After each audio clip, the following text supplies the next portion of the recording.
जय हिंद। कैसे हैं आप लोग? ठीक, बढ़िया। चलिए, आप सभी लोग का स्वागत है आज की क्लास में। आज हम लोग मुख्य रूप से भारतीय संविधान पढ़ेंगे। भारतीय संविधान में हम आज भारतीय संविधान सभा की जो गठन हुआ है, संविधान सभा जो गठन हुआ है उसके बारे में हम लोग देखेंगे। तो भारतीय संविधान जो बना है उससे पहले संविधान सभा का गठन हुआ है, तो हम लोग थोड़ा सा संविधान सभा का गठन से शुरू करते हैं, फिर इसी तरह हम आगे बढ़ते जाएंगे। हम लोग भारतीय संविधान के गठन के समय से देखेंगे। उससे पहले बहुत सारे अधिनियम आए थे, अंग्रेजों के समय तो आए थे 1773 में रेगुलेटिंग एक्ट। उसके बाद कई सारे अधिनियम आए, फिर बाद में 1947 का स्वतंत्रता अधिनियम आया। उससे पहले 1935 का अधिनियम, 1919 का, 1909 का, ये सब अधिनियम आए। हम लोग उसको नहीं देख रहे हैं, उसको हम लोग अंत में देखेंगे, ठीक है। लेकिन हम लोग संविधान सभा के गठन के बारे में देखेंगे आज। इससे फिर संविधान सभा के जैसे गठन देख लेंगे, इसके बाद फिर भाग 1, भाग 2, प्रियम्बल के साथ प्रियम्बल देखेंगे, फिर भाग 1 देखेंगे, भाग 2, भाग 3, भाग 4, इस तरह आगे बढ़ते जाएंगे। 22 भाग हैं, 22 या 25 भाग हैं। हम लोग आगे बात करेंगे ये कैसे है, लेकिन आज हम लोग संविधान सभा के गठन के बारे में बात करेंगे, ठीक। तो आइए हम लोग आज से शुरू करते हैं। चलिए, तो हम लोग आज संविधान सभा के गठन के बारे में देखें। तो अगर इसमें देखें तो पहले तो संविधान सभा का making of the constitution, making of the constitution, ठीक। तो संविधान सभा के गठन के बारे में हम लोग थोड़ा सा बात करते हैं, फिर इसके बाद हम लोग आगे चलेंगे। तो संविधान सभा के गठन के बारे में जानने से पहले हम थोड़ा सा इससे पहले की कुछ पृष्ठभूमि देख लेते हैं कि मतलब संविधान सभा का गठन तो हुआ ही 1946 में, ठीक है। लेकिन उससे पहले हम थोड़ा सा देखते हैं कि यह शुरुआत कैसे हुई। हम लोग एम.एन. राय से शुरुआत करते हैं 1934 में। एम.एन. रॉय, ठीक है। एम.एन. रॉय कौन है? मानवेंद्र नाथ राय, ठीक है। इनका पूरा नाम मानवेंद्र नाथ राय है। मानवेंद्र नाथ राय, इन्होंने सबसे पहले संविधान सभा के गठन के बारे में बात कही 1934 में। इन्होंने कहा कि भारत आज़ाद होगा तो आज़ाद के समय मतलब संविधान तो होना ही चाहिए, कुछ मूलभूत कानून तो होने ही चाहिए जिसको किसी देश पर लागू किया जाए। हर देश में ऐसा होता है, कोई भारत में ही नहीं, सभी देश में कोई ना कोई आधारभूत या मूलभूत कुछ नियम कानून होते हैं जिसको लागू किया जाता है ताकि देश चल सके। उसी तरह एम.एन. राय ने कहा कि भारत आज़ाद होगा तो कुछ मूलभूत नियम या नियम कानून कुछ होने चाहिए जिससे देश आगे चलेगा। तो इसके बारे में उन्होंने कहा कि संविधान सभा होनी चाहिए। उसके लिए संविधान सभा का गठन किया जाए जो मुख्य रूप से संविधान का निर्माण करेगी। संविधान क्या है? संविधान सबसे उच्च विधि है, ठीक है। अगर उच्च विधि का मतलब सबसे उच्चतम विधि है, उच्चतम विधि का मतलब सबसे उच्चतम कानून है, ठीक है। अगर कोई कानून की बात होगी तो संविधान सबसे उच्चतम कानून है। कहीं भी किसी भी देश में या भारत में कहीं भी बात करेंगे तो जो संविधान होगा, कॉन्स्टिट्यूशन होगा, वो सबसे ऊंची विधि होती है। तो भारत में भी सबसे जो ऊंची विधि है, मतलब बहुत सारे अधिनियम एक्ट बनेंगे, अभी नियम रेगुलेशन ये सब बनते रहते हैं, लेकिन जो सबसे ऊपर रहता है वो कॉन्स्टिट्यूशन रहता है। सबसे महत्ता जिसकी दी जाती है, सबसे महत्वपूर्ण जिसको सबसे महत्वपूर्ण माना जाता है वो संविधान है। इसके बाद एक्ट होता है, मतलब अधिनियम होता है, फिर रूल रेगुलेशन इस तरह आते जाते हैं, ठीक है। तो देश को चलाने के लिए कुछ कानून चाहिए। तो एम.एन. राय ने कहा, एम.एन. राय मुख्य रूप से मार्क्सवादी नेता है। मार्क्सवादी नेता का मतलब आप मार्क्स के बारे में जानते होंगे, एक भौतिकवादी विचारक है या भौतिकवादी दार्शनिक विचारक, राजनीतिक विचारक तो है ही है, दार्शनिक भी है। तो भौतिकवादी विचारक दार्शनिक मार्क्स, कार्ल मार्क्स का नाम आप लोग सुने होंगे, 1818 में उसका जन्म हुआ था। तो ये उन्हीं को मानते थे, मुख्य रूप से लेनिन से प्रभावित थे। लेनिन क्या था? लेनिन मार्क्स का शिष्य था, ठीक है। तो लेनिन को ये मुख्य रूप से मतलब मानते थे और फिर उसी अनुसार पर ये मार्क्सवादी हो गए थे, मतलब क्रांतिकारी राष्ट्रवादी तो यहाँ से थे ही। इसके बाद जब यहाँ इनको कुछ मामले में गिरफ्तार करने की बात आई तो ये इंडोनेशिया होते हुए अमेरिका गए, फिर वहाँ लेनिन के किताब पढ़े, फिर इसके बाद वो मार्क्सवादी विचारक के मतलब आ गए संपर्क में, फिर इसके बाद वो मार्क्सवादी हो गए। फिर इसके बाद आगे की मतलब जब भी हम मार्क्सवादी नेताओं की बात करेंगे तो उसमें एम.एन. राय का नाम आएगा, ठीक है, ठीक। तो एम.एन. राय ने संविधान सभा के गठन के बारे में बात कही कि संविधान एक होना चाहिए, संविधान सभा होनी चाहिए, ठीक है, जो क्या करेगी, संविधान का निर्माण करेगी। तो मार्क्सवादी ये नेता, ये याद रखिए, ठीक है, इनका नाम आप लोग सुनेंगे मुख्य रूप से आधुनिक भारत के इतिहास में कुछ जगह इनका नाम आएगा, ठीक है। इसके बाद जब इन्होंने एम.एन. राय के बारे में हम लोग बाद में देखेंगे, अच्छे से भी देखेंगे, ठीक है। फिर 1935 में जो कांग्रेस है, कांग्रेस ने ये कहा कि मतलब कांग्रेस ने कहा कि हाँ ठीक है, ये बात सही है कि अगर देश आज़ाद होगा तो उसके लिए संविधान चाहिए, तो इसलिए संविधान सभा का गठन होना चाहिए। इन्होंने भारतीय राष्ट्रीय कांग्रेस जिसे कहा जाता है, ठीक है, स्वतंत्रता संग्राम के समय जो मुख्य रूप से पार्टी थी, ठीक। इसके बाद 1938 में नेहरू जी ने भी कहा कि ठीक है, संविधान सभा का गठन तो होगा ही, ठीक है, संविधान सभा का गठन, इसमें कोई परेशानी नहीं, क्योंकि संविधान सभा का गठन होगा तभी संविधान का निर्माण होगा। कुछ सदस्य चाहिए ही ना, कुछ सदस्य चाहिए जो संविधान का निर्माण करे। लेकिन उन्होंने कहा कि ये संविधान सभा में जो लोग आएंगे, ऐसा नहीं है कि कोई भी उठ के चला आएगा। संविधान सभा की कोई इच्छा के अनुसार नहीं होगा कि हम जिसको चाह रहे हैं उसको ला के संविधान सभा में बैठा दिए, ऐसा नहीं होगा। हम इसके लिए प्रॉपर क्या कराएंगे, वोटिंग करवाएंगे, ठीक है, और वो भी वयस्क मताधिकार के द्वारा। आप जानते हैं जब प्रधानमंत्री या कोई भी चुनाव होता है, ग्राम प्रधान का हो या मतलब मुख्यमंत्री का हो, प्रधानमंत्री का कोई भी चुनाव होता है, तो उसमें क्या होता है कि वयस्क मताधिकार होता है कि 18 वर्ष से एक न्यूनतम आयु रख दी गई है कि इसके बाद वाले या 18 वर्ष से या इसके बाद वाले व्यक्ति क्या कर सकते हैं, वोटिंग कर सकते हैं, अपने मुख्यमंत्री या प्रधानमंत्री को चुन सकते हैं। ग्राम प्रधान में भी इसी तरह उसी तरह ये कहा गया था नेहरू जी के द्वारा कि संविधान सभा में जो लोग आएंगे वो जनता द्वारा निर्धारित होंगे। कौन सी जनता होगी, जो वयस्क होगी, ठीक है, एक न्यूनतम एज थी उस समय, तो ये कहा गया था वयस्क मताधिकार के द्वारा आएगी। ये बात आप ध्यान रखिएगा। अभी बात में वयस्क मताधिकार द्वारा वोटिंग होगी प्रॉपर, और इसके बाद उसमें व्यक्तियों को भेजा जाएगा संविधान सभा में। व्यक्ति जो चुनकर आएंगे वो वयस्क मताधिकार वोटिंग द्वारा होगा, वो भी वयस्क लोग करेंगे, ठीक है, जिस तरह अभी करते हैं, तो ये करेंगे और वो संविधान सभा में आएंगे। इसके बाद संविधान का गठन होगा। लेकिन अभी हम लोग बाद में देखेंगे ऐसा हुआ नहीं था, ठीक है, ऐसा कहा भले गया था लेकिन बाद में ऐसा हुआ नहीं, हम लोग अभी बाद में देख लेंगे, ठीक, कोई परेशानी नहीं, ठीक। इसके बाद क्या हुआ, ये था कि उस समय मुस्लिम लीग, आप एक पार्टी का नाम जानते होंगे, सुने भी होंगे, मुस्लिम लीग एक पार्टी का नाम आप लोग सुने ही होंगे। ये उस समय क्या कह रही थी कि भारत को डिवाइड किया जाए और एक राष्ट्र का निर्माण किया जाए, पाकिस्तान, ये कहा गया, मतलब मुस्लिम लीग पुरजोर समर्थन कर रही थी, ठीक है। तो पाकिस्तान के निर्माण की ये मांग कर रहे थे। तो 1940 में अगस्त प्रस्ताव आया, अगस्त प्रस्ताव, और 1942 में क्रिप्स मिशन आया, ठीक है। अभी आप ये क्या है इसके बारे में मत जानिए, क्योंकि हम संविधान सभा के गठन अभी हम लोग देख रहे हैं, ये सब आएगा, ये सब बात होगी जब हम लोग पढ़ेंगे इससे पिछली वाली सभी विधियां, ठीक है।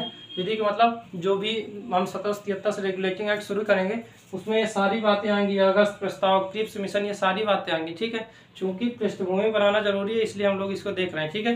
क्यों? क्योंकि हमको कैबिनेट मिशन जो हम देखेंगे ना, तो ये जो क्रिप्स मिशन है इसके बाद एक कैबिनेट मिशन, उसको हम लोग को देखना है मुख्य रूप से, ठीक है। तो क्रिप्स मिशन आया तो उसमें से हम लोग पृष्ठभूमि बनाएंगे संविधान सभा। तो क्रिप्स मिशन आया, इसके बाद क्रिप्स मिशन को मुस्लिम लीग ने अस्वीकार कर दिया। मुख्य रूप से यह कहा गया कि मतलब पाकिस्तान का एक राज्य, भारत को आप अलग, भारत को डिवाइड करिए और पाकिस्तान का एक राज्य बनाइए, भारत को अलग बना दीजिए। ये बात मुस्लिम लीग की तरफ से की गई। इसलिए इसमें जो प्रस्ताव रखे गए थे, इसमें मुख्य रूप से प्रस्ताव ये था कि संविधान सभा का गठन होगा, उसमें सभी लोग मिलकर होगा, दो राष्ट्र नहीं होंगे, ये सब बात कही गई थी। लेकिन मुस्लिम लीग ने इसको स्वीकार नहीं किया और इसको अस्वीकार कर दिया। इसके बाद आप जानते हैं कि वर्ल्ड वार चल रहा था 1942 में, 1939 से 1945 तक वर्ल्ड वार चला। इसके बाद जैसे ही वर्ल्ड वार समाप्त हुआ, इसके बाद 1946 में कैबिनेट मिशन आया। कौन सा मिशन आया? कैबिनेट मिशन 1946 में। 1946 में कैबिनेट मिशन आया और इसमें मुख्य रूप से संविधान सभा के गठन के बारे में बात कही गई। तो हम लोग मुख्य रूप से इसको देखेंगे और इसमें क्या क्या प्रावधान थे इसके बारे में देखेंगे। जैसे इसको देख लेंगे वैसे संविधान सभा के गठन के बारे में कुछ पृष्ठभूमि बन जाएगी। इसके बाद 1947 का अधिनियम आएगा, उससे थोड़ा बहुत परिवर्तन होगा, फिर प्रारूप समिति, कई सारी समितियां बनेंगी, उसके बारे में हम देखेंगे। ठीक है, प्रांतीय संविधान समिति, संघीय संविधान समिति, ये सब समितियां बनेंगी जो मुख्य रूप से संविधान के निर्माण में सहायक होंगी। ठीक, कोई परेशानी तो नहीं आता। ठीक है, आगे चले ना। चलिए, तो इतना रफ कर रहे हैं, ये तो समझने के लिए था और इसका कोई वो नहीं था, ये तो लिखना नहीं था जहाँ से अभी ये इसे लिखना नहीं था, इसे केवल समझने के लिए था और कोई इसका मतलब उस तरह महत्व नहीं है कि एग्जाम में आएगा ऐसा होगा, कुछ नहीं, केवल जानकारी के लिए आप लोग लिखना चाहें तो लिख लीजिएगा। ठीक, चलिए अब हम लोग थोड़ा सा देखते हैं कैबिनेट मिशन 1946 में आ गया। ठीक, तो 1946 में क्या आ गया, कैबिनेट मिशन। अब इसमें कुछ प्रावधान है,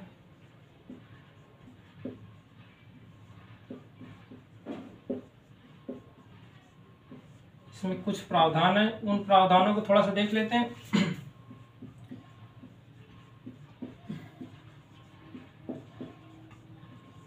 ठीक, इसमें क्या क्या कहा गया है वो सारी बातें, मतलब सारी बातें नहीं, थोड़ा सा जितना महत्वपूर्ण है उतना देख लेंगे। ठीक, चलिए, तो कैबिनेट मिशन 1946 में बताया गया था। 1945 में जानते हैं कि वर्ल्ड वार समाप्त हुआ था, सेकेंड वर्ल्ड वार जब समाप्त हुआ, इसके बाद ब्रिटिश लोगों ने कहा कि ठीक है, संविधान सभा गठन के बारे में पहले ही बात हो गई थी। 1942 में जब क्रिस मिशन आया, अगस्त प्रस्ताव आया, उसमें संविधान सभा के गठन के बारे में बात हो गई थी और नेहरू जी उससे पहले कह भी चुके थे, कांग्रेस पार्टी भी कह चुकी थी, एम.एन. रॉय ने सबसे पहले समर्थन दिया भी था, तो ये सब बातें हो चुकी थी। इसके बाद जब 1906 वर्ल्ड वार समाप्त हुआ तो जो अंग्रेज थे वो लोगों वहाँ की संसद ने, इंग्लैंड की संसद ने क्या कहा, कैबिनेट मिशन को एक भेजा गया कि इसमें कुछ कुछ प्रस्ताव हैं और इस प्रस्ताव के जरिए क्या हो जाएगा, सबको सीटों बांट दी जाएगी, सीट बांट दी जाएगी और सीटों के अनुसार क्या हो जाएगा, वहाँ चुनाव होगा, संविधान बनेगा। और इस मतलब चुनाव का मतलब ये यहाँ पास इस तरह होगा कि संविधान सभा के गठन के बारे में कैसे क्या होगा। ठीक है, उसमें सारी प्रावधान किया गया था। ये चुनाव वैसा चुनाव नहीं होगा कि मतलब जनता चुनेगी, प्रधानमंत्री बन गए, ऐसा चुनाव की बात नहीं हो रही। ठीक है, चलिए, तो कैबिनेट मिशन में कुछ प्रावधान किए गए, तो हम लोग थोड़ा सा उनमें प्रावधान की विशेषताएं जो भी हैं उसको देख लेते हैं। इसमें ये सबसे पहले कहा गया कि संविधान सभा में जो सदस्यों की संख्या होगी, संविधान सभा में जो कुल सदस्य होंगे वो कितनी संख्या निर्धारित की गई, वो 389 किया गया। ठीक है, 389 की 389। ठीक है, इतने सदस्य होंगे संविधान सभा में, जो कुल सदस्य होंगे वो 389 होंगे। और ये 389 क्या होंगे, ये 389 टोटल होंगे। मतलब उस समय आप जानते हैं कि 11 ब्रिटिश प्रांत थे और 4 मिशनरी प्रांत थे और लगभग देसी रियासतें भी थी। उस समय बहुत ज़्यादा देसी रियासतें, 70+ देसी रियासतें थी। तो उन देसी रियासतों में भी बटेगी, ब्रिटिश प्रांत में भी बटेगी, और चीफ कमिश्नरी प्रांत थे, 4 चीफ कमिश्नरी प्रांत थे, उसमें भी बटेंगे। 389 सदस्य सभी जगह से आएंगे। ऐसा नहीं कि किसी एक स्थान से उठा लिया जाए, जैसे बॉम्बे उस समय एक प्रांत था, मद्रास प्रांत था। ऐसा नहीं कि मद्रास, बॉम्बे, पश्चिम बंगाल एक एक प्रांत से ऐसे करके सभी सीटें ले लीजिएगा, ऐसा नहीं है। सभी जगह से अलग अलग सदस्य आएंगे। ठीक है, तभी संविधान, ताकि वहाँ के लोगों के बारे में जानकारी, तो उनको उस विशेष क्षेत्र के बारे में जानकारी होगी, ताकि वो अपनी बात संविधान सभा में रखकर उस परिस्थिति के अनुसार कानून बनेगा, जो भी बनेगा, मतलब संविधान सभा में अपनी बात रखी जाएगी। ठीक है, ठीक। तो 389 सदस्यों को जो डिवाइड किया गया, 389 सदस्य, इसमें क्या किया गया, ब्रिटिश प्रांत और देसी रियासतों में, ब्रिटिश प्रांत और उस समय देसी रियासतें थी,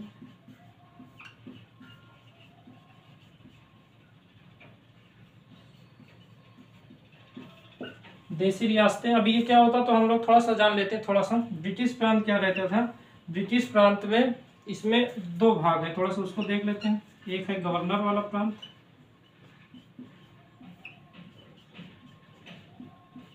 और एक है चीफ कमिश्नरी प्रांत।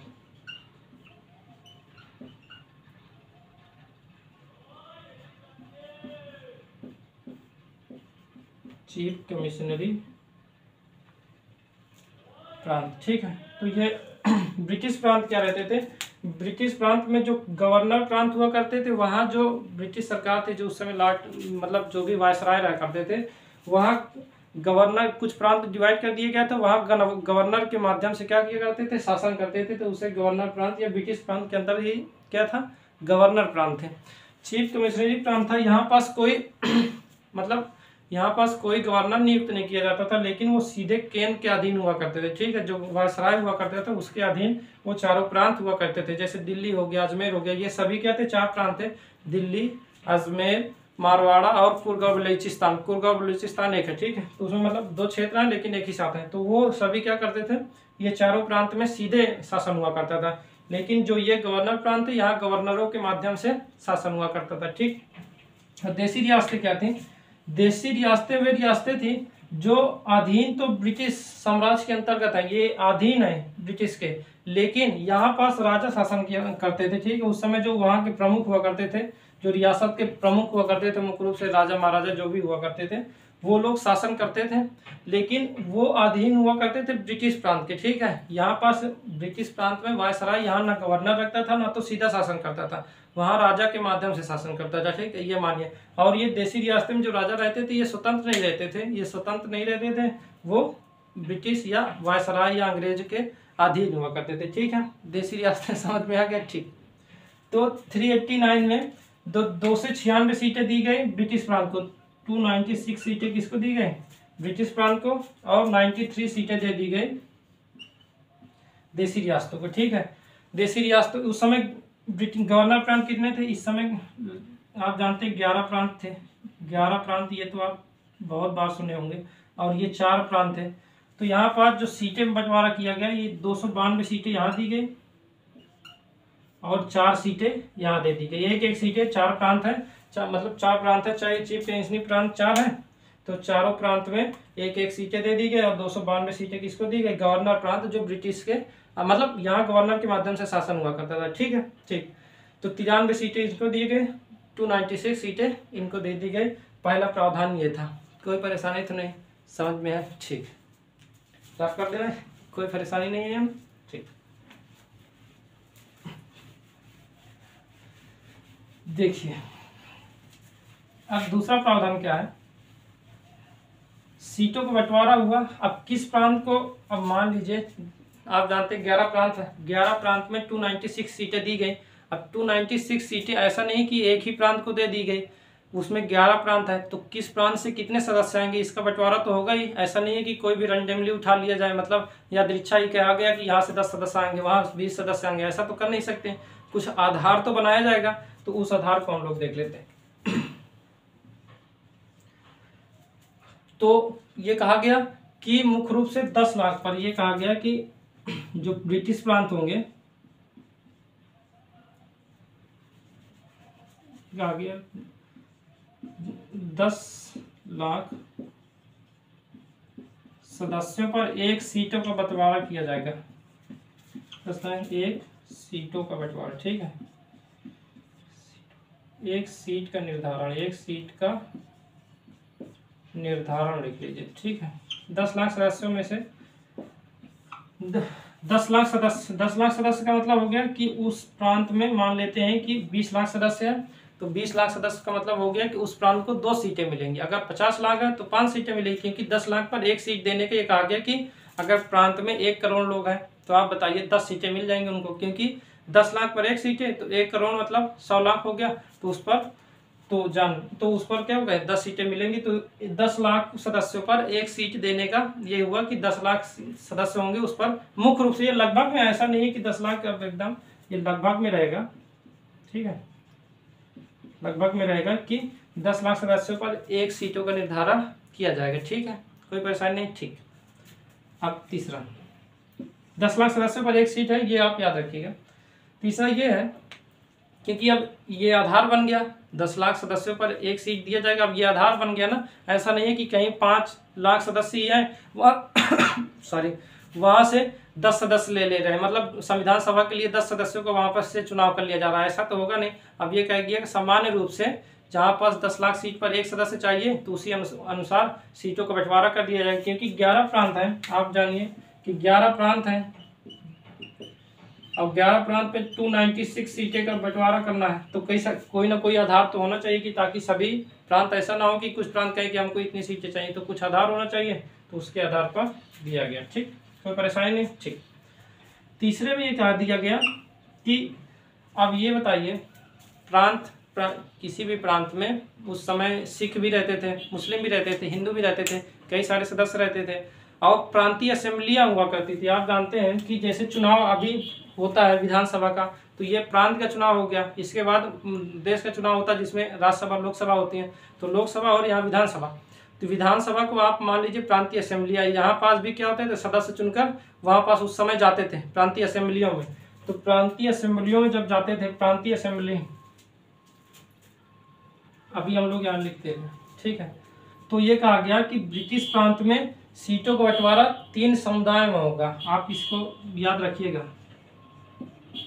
ब्रिटिश प्रांतों में सीटों का बंटवारा,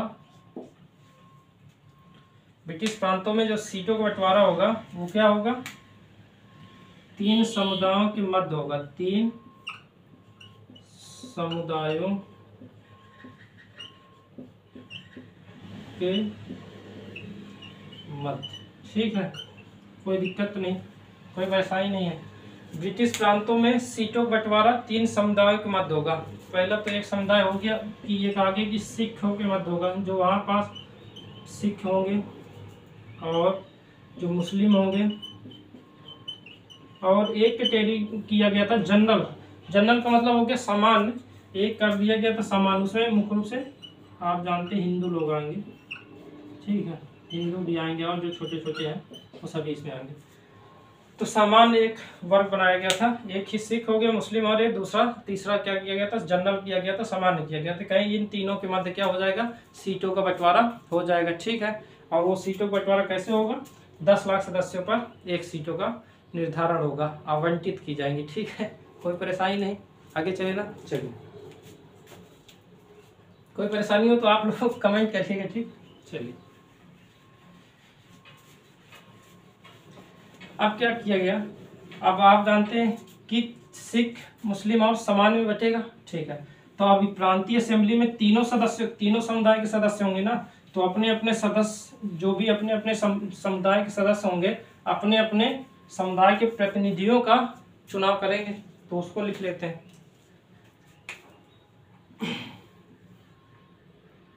प्रांतीय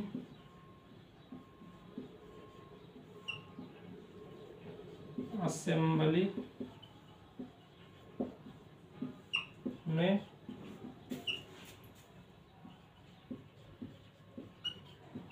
अपने अपने समुदाय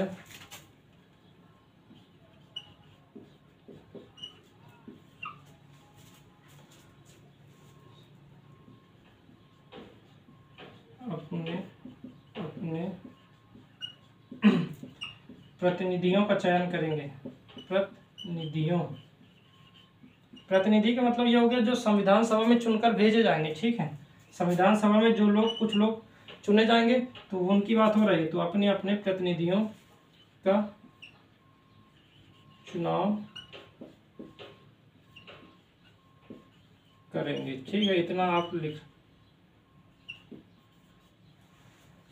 तो क्या होगा, प्रांतीय असेंबली में अपने अपने समुदाय अपने अपने प्रतिनिधियों का चुनाव या चयन करेंगे। इसमें क्या था, जैसे कोई मुस्लिम प्रतिनिधि है, जैसे मुस्लिम प्रतिनिधि, आप मुस्लिम प्रतिनिधि मान लीजिए कि मुस्लिम प्रतिनिधि है, मुस्लिम प्रतिनिधि है, उस तो जो मुस्लिम समुदाय होगा उसके द्वारा उसका चयन किया जाएगा, मुस्लिम समुदाय द्वारा। ठीक है, आप ये ध्यान रखिएगा। कोई सिख समुदाय है मान लीजिए, ठीक, सिख प्रतिनिधि है, तो वो किसके द्वारा किया जाएगा, वो भी सिख समुदाय के द्वारा ही। सिख समुदाय क्या, प्रांतीय असेंबली में सभी लोग रहते थे ना, प्रांतीय जो असेंबली रहती थी वहाँ पास सिख भी रहते थे, मुस्लिम भी रहते थे और हिंदू भी रहते थे, सामान्य जनरल कैटेगरी के। तो ये सभी लोग रहते थे अब जिस अनुपात में जो था उसी अनुसार सीटों का बंटवारा कर दिया गया और उसी अनुसार वे अपने अपने प्रतिनिधियों का चयन करने लगे। ठीक ठीक। तो सिख प्रांत इसमें हो गया, जैसे सिख हो गए, सिख समुदाय। इसी तरह जैसे मान लेते हैं हिंदू के लोग थे, हिंदू प्रतिनिधि, तो वहां पास हिंदू किया करते थे। ठीक है। जो हिंदू समुदाय होगा वे अपने जो प्रतिनिधि, उनका हिंदू समुदाय का जो भी प्रतिनिधि खड़ा होगा उसका चुनाव हिंदू समुदाय करेगा। ऐसा नहीं है कि हिंदू का कर रहा सिख, इनका कर रहा ये, इनका कर रहा ऐसा, तो ऐसा है नहीं। ठीक है। अपने समुदाय के सदस्य, अपने समुदाय के प्रतिनिधियों के सदस्य स्वयं उन्हीं के समुदाय के लोग करते थे। ठीक है। ठीक, कोई परेशानी नहीं, रफ कर देना। चलिए ठीक है। तो ये परेशानी नहीं होनी चाहिए। ठीक है, इतना कठिन है नहीं। अब हम लोग थोड़ा देखते हैं। अब देसी रियासत की बात आई कि देसी रियासत में भी तो सीटों का निर्धारण किया गया था। कितनी सीटें दी गई थी? देसी रियासतों को 93 सीटें दी गई थी।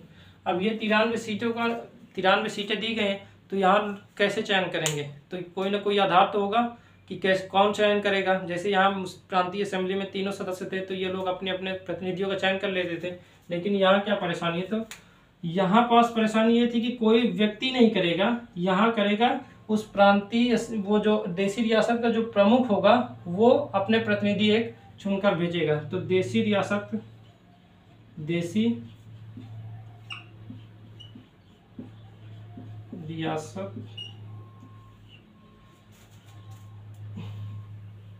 के प्रमुख अपने प्रतिनिधि का चयन करेंगे। अपने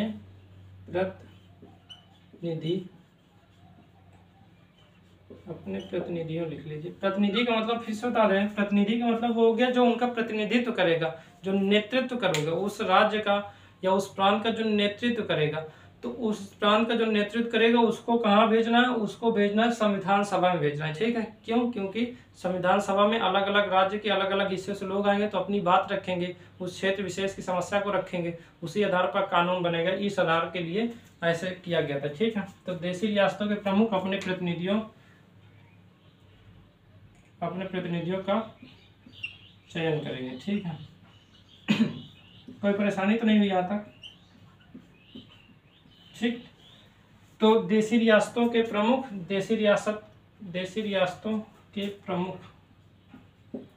अपने प्रतिनिधियों का चयन करेंगे। आप जानते हैं कि अब 70 देसी रियासत लगभग थी, तो 70 देसी रियासतों में क्या हुआ, उसमें 93 सीटों का बंटवारा किया गया। तो जो मान लेते हैं एक प्रांत, मतलब एक देसी रियासत, किसी में 1 होगा, किसी में 2 होगा।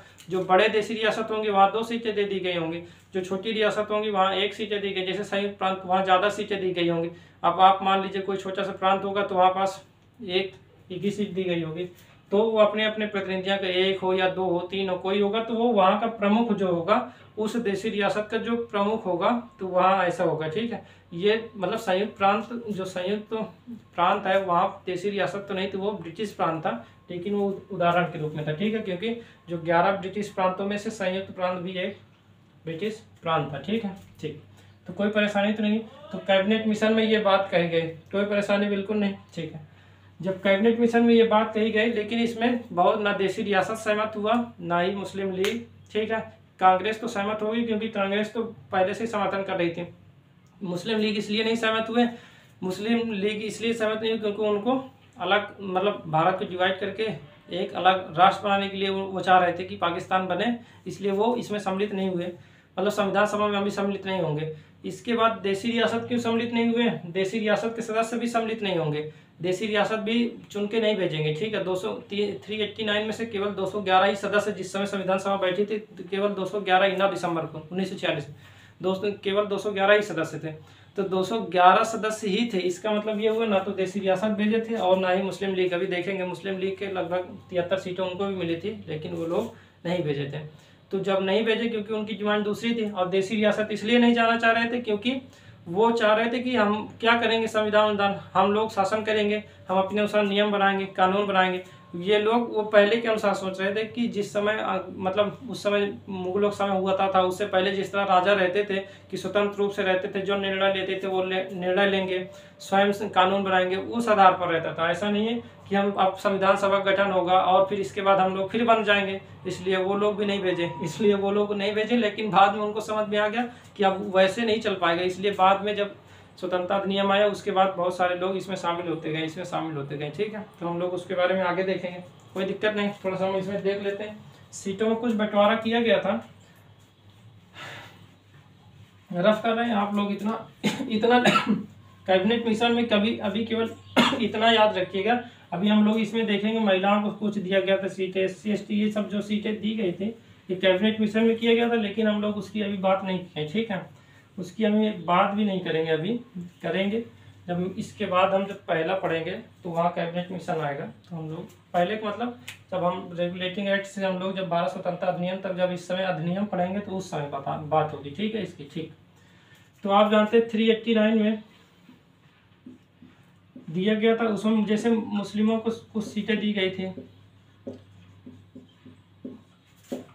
मतलब जो पार्टी थी, मतलब ऐसा नहीं कि लोगों को दी जा रहा है, जो पार्टी होंगी उनको दिया गया। तो उसमें दिया गया जैसे मुस्लिम लीग आप लिख लीजिए, नहीं तो आप लोग कंफ्यूज हो जाएंगे। 73 सीटें दी गई थी। इसी तरह आप मान लीजिए कांग्रेस को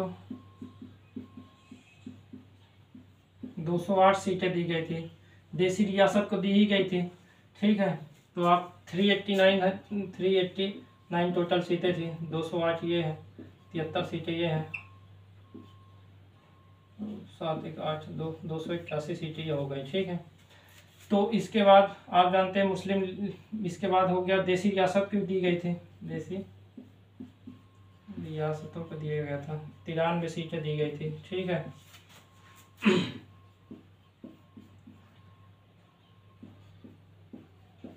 इतनी सीटें हो गई। अभी कितनी सीटें, 15 सीटें और बची हैं लगभग।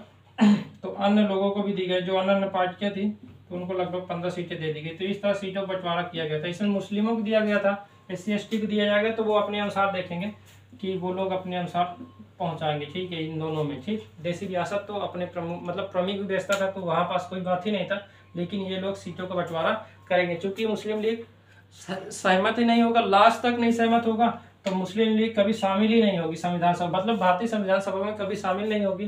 कांग्रेस सहमत थी तो ये शामिल होंगे, देसी रियासत पहले सहमत नहीं थे, बाद में सहमति बनी और ये लोग शामिल हुए, और ये सदस्य भी कुछ शामिल हुए। ये कब होगा अभी हम लोग देखेंगे। भारत स्वतंत्रता अधिनियम आएगा 1947 का। भारत स्वतंत्रता अधिनियम जब 1947 में है, उसमें मुस्लिम लीग की बात मान ली गई और भारत को डिवाइड करके पाकिस्तान एक राष्ट्र बनाया गया, तो मुस्लिम लीगों को सीट वहाँ पास कुछ भाग आवंटित कर देगा। तब ये संख्या जो 289 थी ये हो जाएगी 299। ठीक है, तो इसमें 229 सीटें दे दी जाएगी ब्रिटिश प्रांतों को, और इसमें जो भी सीटें बचेंगी, कितनी बचेंगे, 70 सीटें बचेंगी। तो 70 सीटें जो होंगी ये देसी रियासतों को दे दी जाएगी। इसके बारे में हम लोग बाद में बात करेंगे। आप लोग इतना केवल लिख लीजिएगा, इसको ये सब नहीं लिखना। ठीक है, केवल इतना लिखना था। ठीक, तो आज इतना ही। इसके बाद हम लोग देखेंगे कल हम लोग देखेंगे उद्देश्य प्रस्ताव, संविधान सभा का गठन, कौन अध्यक्ष है, कौन उपाध्यक्ष है, कैसे आगे बढ़ा। 9 दिसंबर 1946 को जो संविधान सभा बैठी उस समय अध्यक्ष, अस्थायी अध्यक्ष कौन था, जीवी लंगर जी कौन है, JP कृपलानी जी कौन है, ये सब लोग के बारे में हम लोग कल बात करेंगे। SC मुखर्जी कौन है, VT कृष्णमाचारी जी कौन है, फिर नेहरू जी ने उद्देश्य प्रस्ताव में क्या क्या बातें कही, ये सब हम लोग कल देखेंगे। कोई परेशानी नहीं, इतना आज आप लिख लीजिएगा। हम लोग मिलेंगे कल। कोई भी परेशानी हो कमेंट करिएगा, इसके बारे में फिर हम लोग बात कर लेंगे। ठीक है, कोई दिक्कत नहीं, चलिए।